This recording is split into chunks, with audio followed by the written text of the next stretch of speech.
रानी सारंधा भाग 2। अंधेरी रात थी। सारी दुनिया सोती थी। तारे आकाश में जागते थे। शीतला देवी पलंग पर पड़ी करवटें बदल रही थी।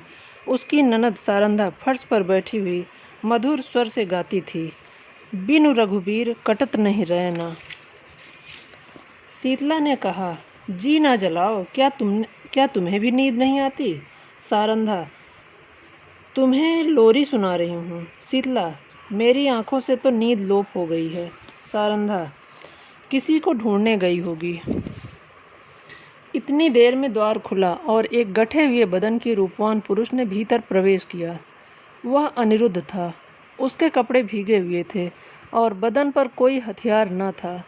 शीतला चारपाई से उतरकर जमीन पर बैठ गई। सारंधा ने पूछा, भैया यह कपड़े भीगे क्यों हैं? अनिरुद्ध, नदी तैरकर आया हूँ। सारंधा, हथियार क्या हुए? अनिरुद्ध, छिन गए। सारंधा, और साथ के आदमी? अनिरुद्ध, सब ने वीर गति पाई।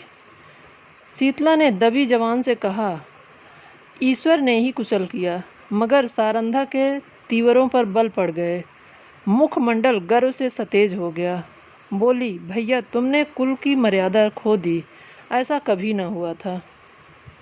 सारंधा भाई पर जान देती थी।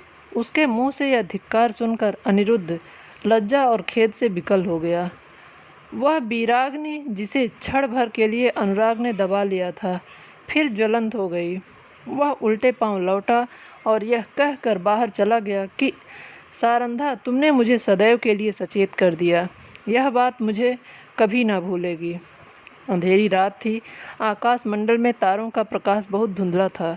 अनिरुद्ध किले से बाहर निकला। पल भर में उस पार जा पहुंचा, फिर अंधकार में लुप्त हो गया। शीतला उसके पीछे पीछे किले की दीवारों तक आई, मगर अब अनिरुद्ध छलांग मारकर बाहर कूद पड़ा तो वह बिरहड़ी चट्टान पर बैठ रोने लगी। इतने में सारंधा भी वहां आ पहुंची। शीतला ने नागिन की तरह बल खाकर कहा, मर्यादा इतनी प्यारी है? सारंधा, हाँ। शीतला, अपना पति होता तो हृदय में छिपा लेती। सारंधा, ना, छाती में छुरा चुभा देती।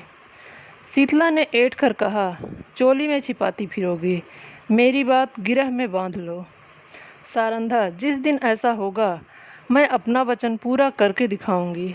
इस घटना के 3 महीने पीछे अनिरुद्ध मेहरौनी को जीत करके लौटा और साल भर पीछे सारंधा का विवाह ओरछा के राजा चंपत राय से हो गया।